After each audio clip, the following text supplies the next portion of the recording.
মহান বিজয় দিবস উপলক্ষে বিজয় র্যালি করেছে বৈষম্য বিরোধী ছাত্র আন্দোলন। সকালে কেন্দ্রীয় শহীদ মিনারে জড়ো হন সংগঠনের কয়েকজন সমন্বয়ক সহ জুলাই গণঅভ্যুত্থানে আহত এবং নিহতদের স্বজন ও ছাত্র জনতা। এ সময় বৈষম্য বিরোধী ছাত্র আন্দোলনের আহ্বায়ক হাসনাত আব্দুল্লাহ বলেন, মুক্তিযুদ্ধের স্বাধীনতার পূর্ণ দখলদারিত্ব দেশের মানুষের। র্যালিটি শহীদ মিনার থেকে বের হয়ে দোয়েল চত্বর, টিএসসি ঘুরে মৎস্য ভবন ও প্রেস ক্লাব থেকে আবার শহীদ মিনারে গিয়ে শেষ হয়। এ সময় বৈষম্য বিরোধী ছাত্র আন্দোলনের সমন্বয়করা বলেন, এবারের বিজয় উৎসব মানুষ স্বাধীনভাবে উদযাপন করছে। ফ্যাসিস্টদের হাত থেকে ৭১কে ছিনিয়ে আনা হয়েছে।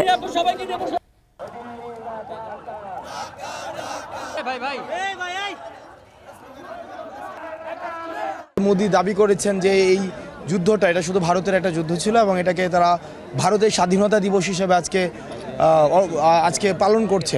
এটাকে আমরা বাংলাদেশের স্বাধীনতা এবং অখণ্ডতার উপরে আমরা হুমকি মনে করছি এবং আমাদের যে লড়াইটা পূর্ণাঙ্গ হয়নি, আমরা যে উদ্দেশ্যে স্বাধীনতা অর্জন করেছিলাম এবং যে ন্যারেটিভটা অর্থাৎ মুক্তিযুদ্ধটাকে আমাদেরই করতে পারিনি এবং সবসময় এটা হচ্ছে একটা আমরা মনে হয়েছে এটা একটা ওই যে একটা বাজারে লিজ নেয়, আমরা লিজ হিসাবে হয়তো মুক্তিযুদ্ধটা ভারতের থ্রুতে আমরা করেছি।